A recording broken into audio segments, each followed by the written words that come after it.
The sprinklers erupted like geysers across the pristine lawn as 36 party guests shrieked in horror, their designer outfits drenched in muddy water. Karen Whitmore stood frozen in her white sundress, mascara streaming down her face like war paint, as she watched her perfect pool party dissolve into chaos. Behind the fence, Maya Chen smiled grimly, her fingers still pressed against the irrigation system's master switch. Karen had made one fatal mistake. She'd assumed Maya would roll over and play dead. But Maya wasn't the same broken woman Karen remembered from their college days. This time, Karen had picked the wrong fight with the wrong person. And this was only the beginning. Part 1. The invasion. Maya Chen pressed her face against the kitchen window, her coffee mug trembling in her hands as she watched the parade of vehicles pulling into her driveway. Catering trucks, party rental vans, and a convoy of luxury SUVs transformed her quiet suburban street into a circus. She'd been dealing with the noise since 6 a.m., but this was beyond anything she'd imagined.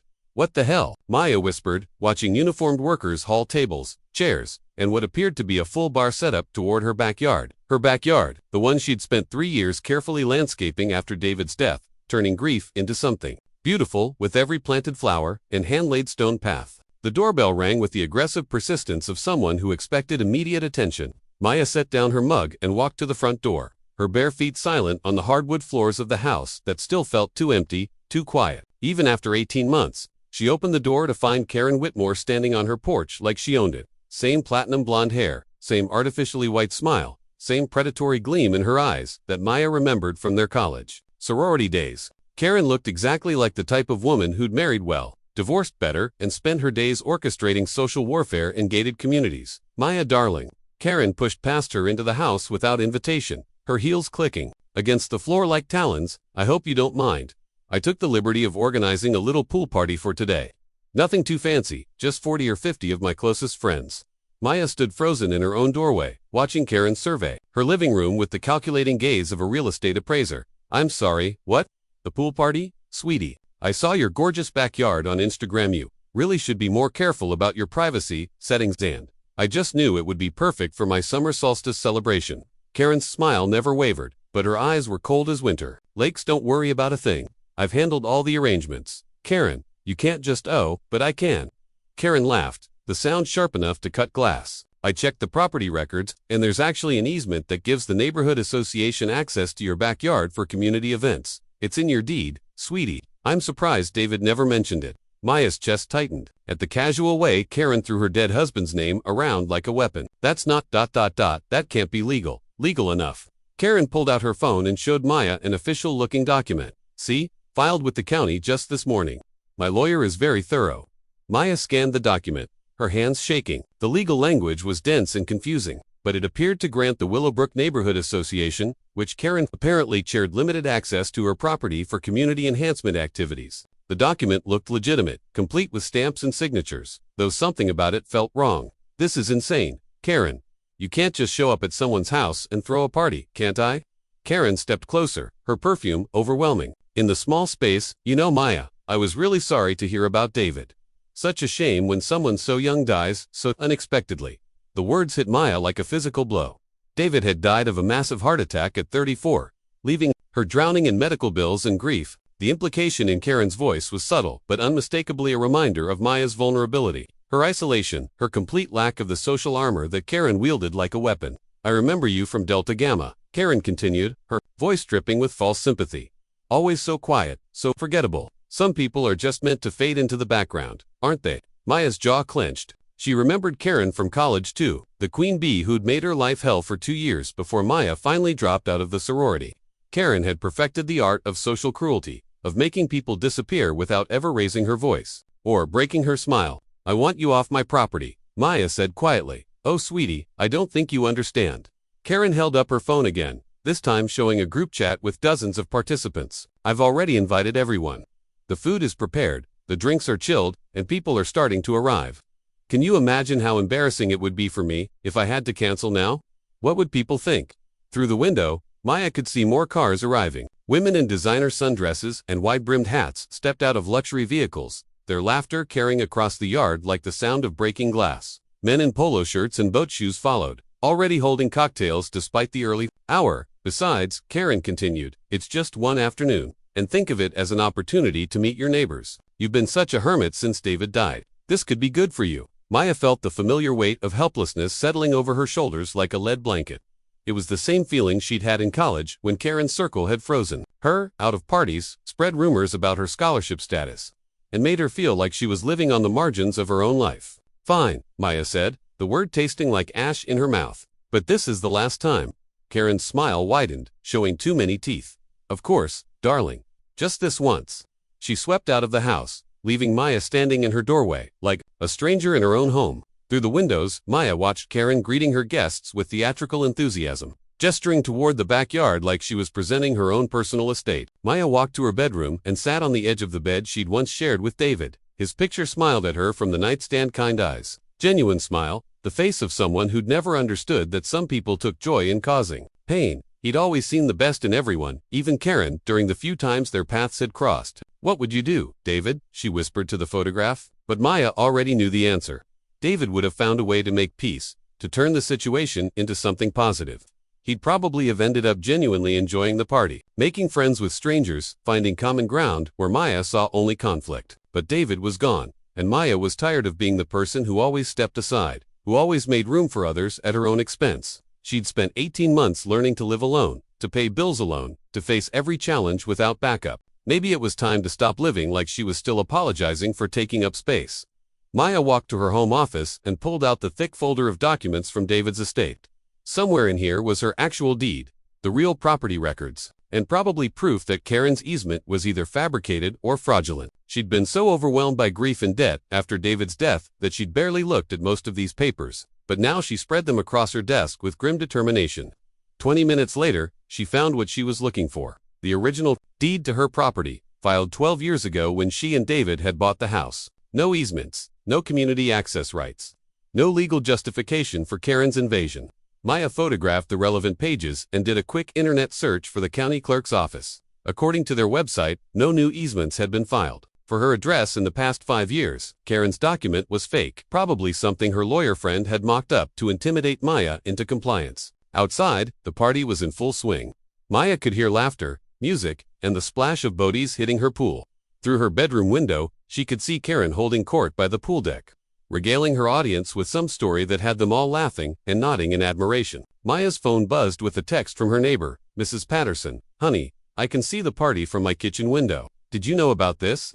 More texts followed from other neighbors, all asking variations of the same question. Some sounded concerned, others curious, but none offered help. Maya realized that Karen had played this perfectly, making it look like Maya was a willing participant in her own humiliation. Maya walked to her kitchen and stared out at the party that had consumed her backyard. 43 people, she counted, all drinking her water, using her electricity, trampling her carefully tended garden. Karen stood at the center of it all, the perfect hostess in someone else's home. That's when Maya noticed the industrial sprinkler system she'd had installed last spring. After David's death, maintaining the large yard had become overwhelming, so she'd invested in an automated irrigation system with multiple zones and programmable schedules. The control panel was in her garage, hidden behind a cabinet where party planners wouldn't have noticed it. Maya walked to the garage and studied the system's controls. Zone 1 covered the front lawn. Zone 2 handled the flow.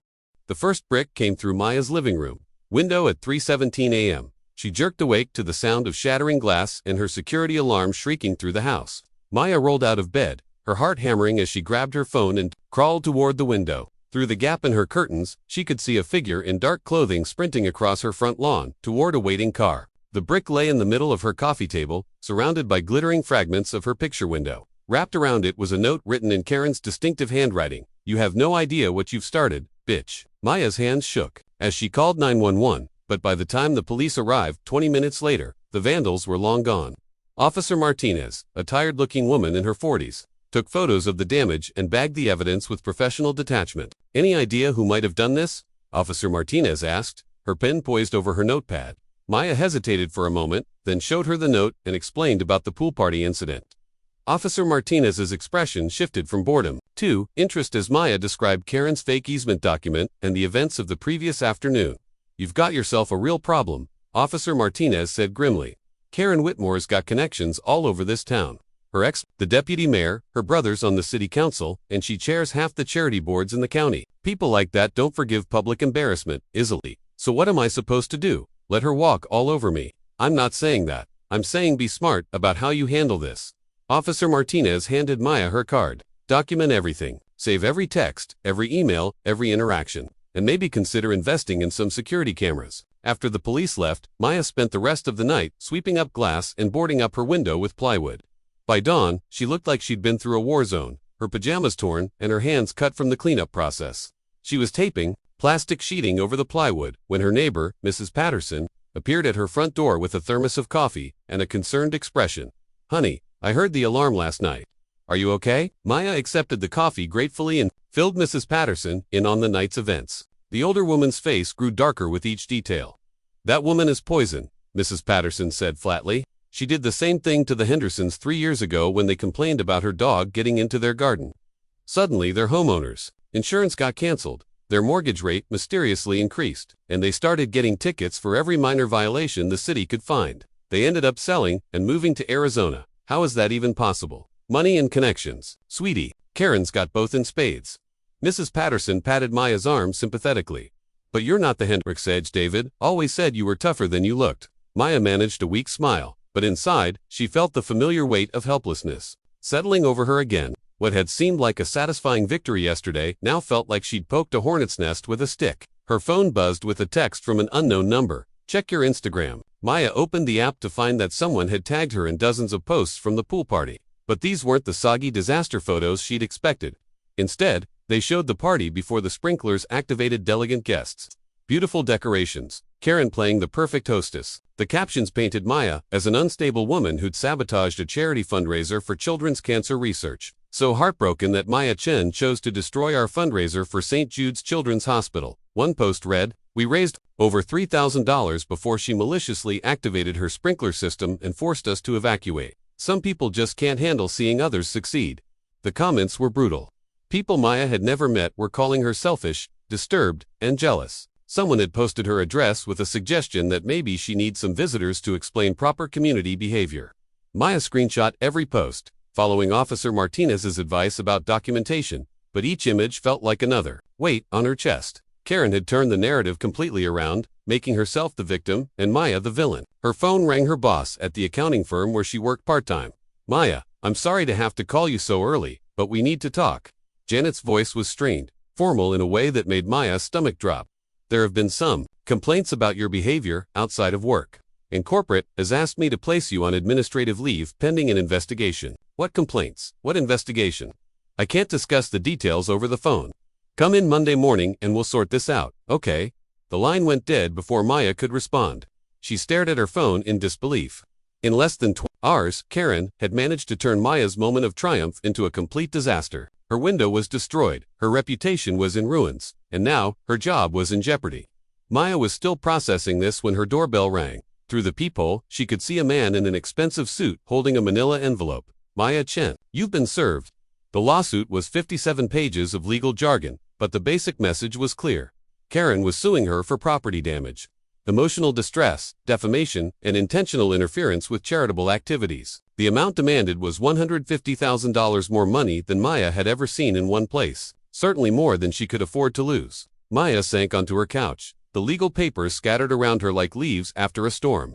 This was exactly what Karen had wanted to demonstrate, that fighting back against her was futile, that resistance would only lead to greater suffering. But as Maya sat there surrounded by the wreckage of her peaceful life, something unexpected happened. Instead of the familiar helplessness, she felt anger building in her chest like a fire catching kindling.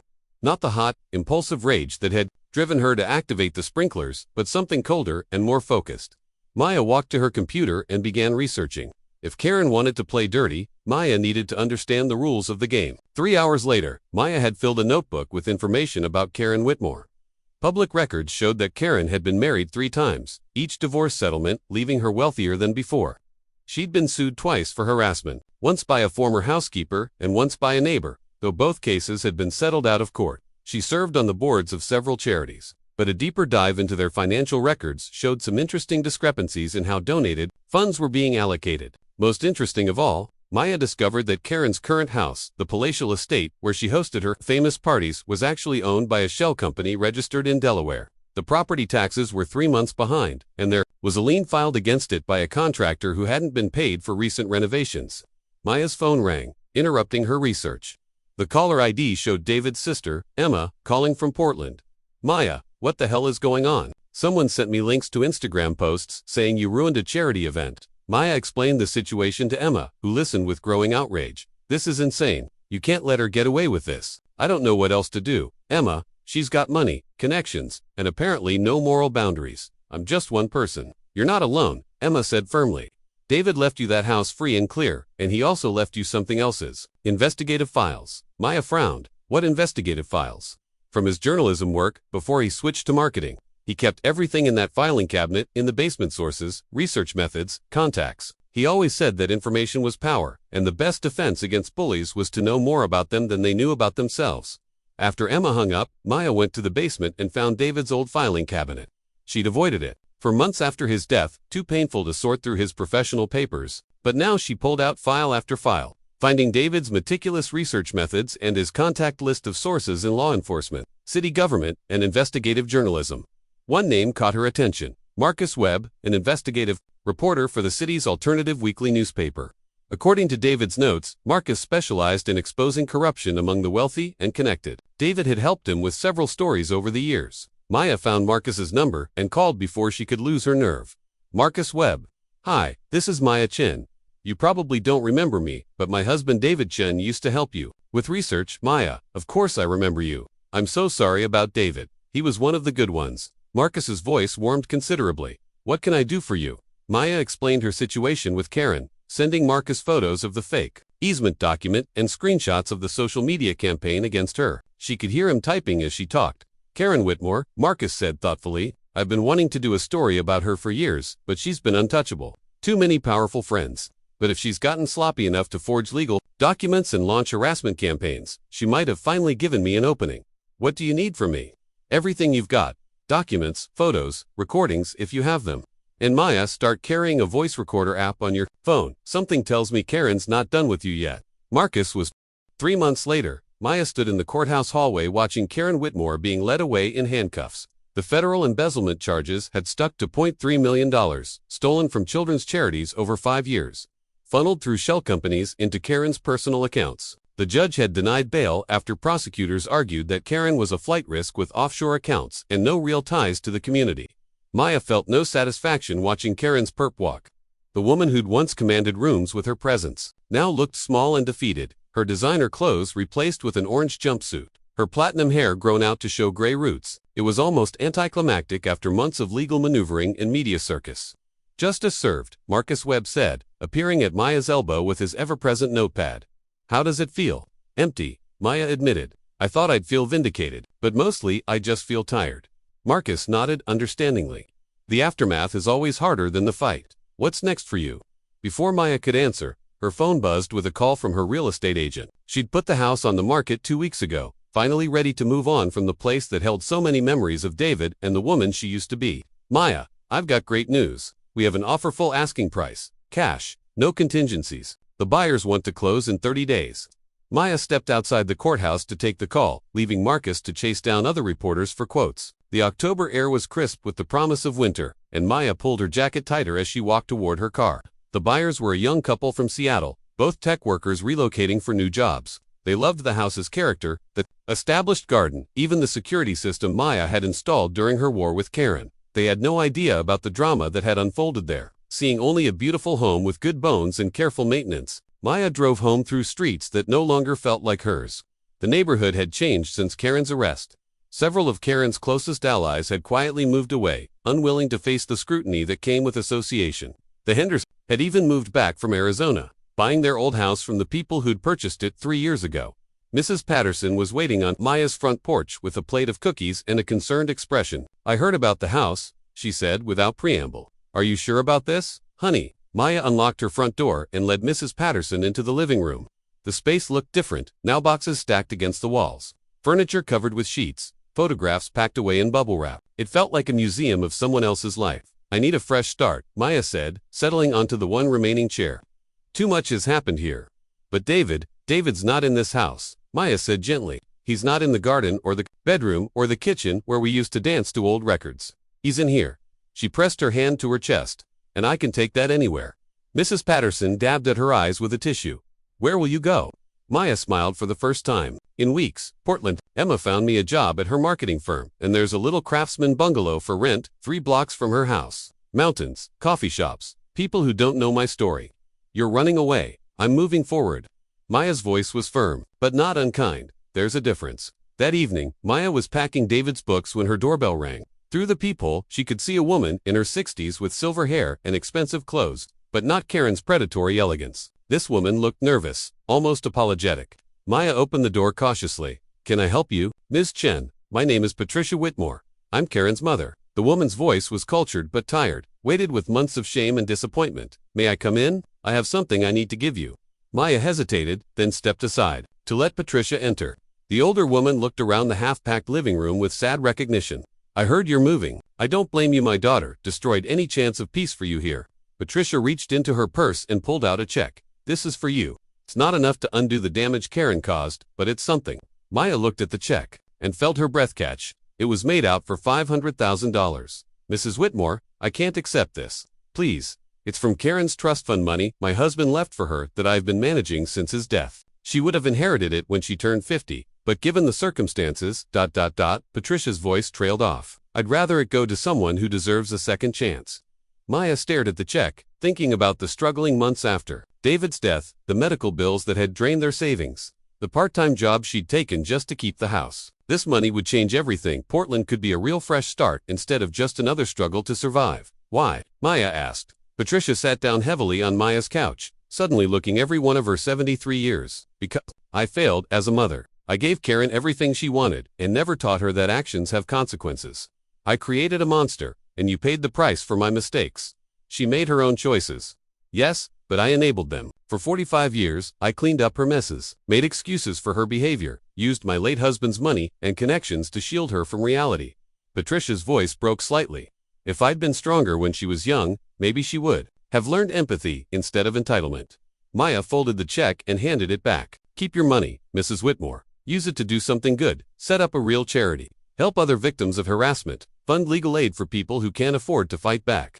Karen stole from children's charities. Make that right." Patricia stared at Maya with something like wonder. "After everything she put you through, you're still trying to do the right thing. Someone has to." Maya walked to the window and looked out at the garden David had helped her plant. "Your daughter taught me something important, that staying silent in the face of cruelty isn't kindness, it's cowardice. But that doesn't mean I have to become cruel myself." Patricia left 20 minutes later, taking the check with her but leaving something more valuable, the promise that Karen's trust fund would be donated to a victims advocacy group. Maya watched her drive away, then returned to her packing with a lighter heart. 2 weeks later, Maya was loading the last of her boxers into the moving truck when Marcus Webb appeared with his camera operator in tow. "One final interview?" he asked hopefully. "The Karen Whitmore story is going national. 60 Minutes wants to do a segment, and your transformation from victim to victor is the heart of the narrative." Maya shook her head. "I'm done being part of that story. Marcus, Karen's in prison, her victims are getting help, and the charities are being made whole. That's enough justice for me. But you're the hero here. People need to see that it's possible to fight back against bullies like Karen." "I'm not a hero," Maya said, closing the truck's rear door with finality. "I'm just someone who got tired of being invisible. If that inspires other people to stand up for themselves, great. But I'm not going to spend the rest of my life being defined by the worst thing that ever happened to me." Marcus looked disappointed but nodded respectfully. "What about Karen? Any final thoughts?" Maya considered the question as she walked toward her car. Karen would spend the next 15 years in federal prison, her reputation destroyed, her fortune gone, her social circle scattered to the winds. It was comprehensive defeat, the kind of poetic justice that Maya had dreamed about during the darkest days of their conflict. But standing here in the October sunshine, surrounded by the remnants of her old life and the promise of a new one, Maya realized that Karen had already become irrelevant. The woman who'd tried to destroy her was now just another cautionary tale, a reminder of what happened when privilege and cruelty finally met their match. "I hope she finds peace," Maya said finally. "Real peace, not the fake version she built on other people's misery. Maybe prison will teach her what I learned from David's death, that the only thing that matters in the end is how we treat each other." Marcus scribbled notes, but Maya was already walking away, ready to close this chapter of her life forever. The drive to Portland took 14 hours, with Maya following the moving truck through changing landscapes and time zones. She stopped once at a roadside diner in the mountains, ordering coffee and apple pie while watching snow begin to fall on the peaks outside. Her phone had dozens of messages, reporters seeking interviews, neighbors saying goodbye, Emma checking on her progress, but Maya silenced the phone and sat in comfortable solitude, thinking about the woman she'd been 3 months ago and the one she was becoming. That woman in the diner window reflection looked familiar but different. Same dark hair, same serious eyes, but there was something new in her expression, a quiet confidence that hadn't been there before. She'd learned to fight back, learned to win, and most importantly, learned when to walk away. Maya paid her check and got back on the road, driving toward mountains and possibilities and a future that belonged entirely to her.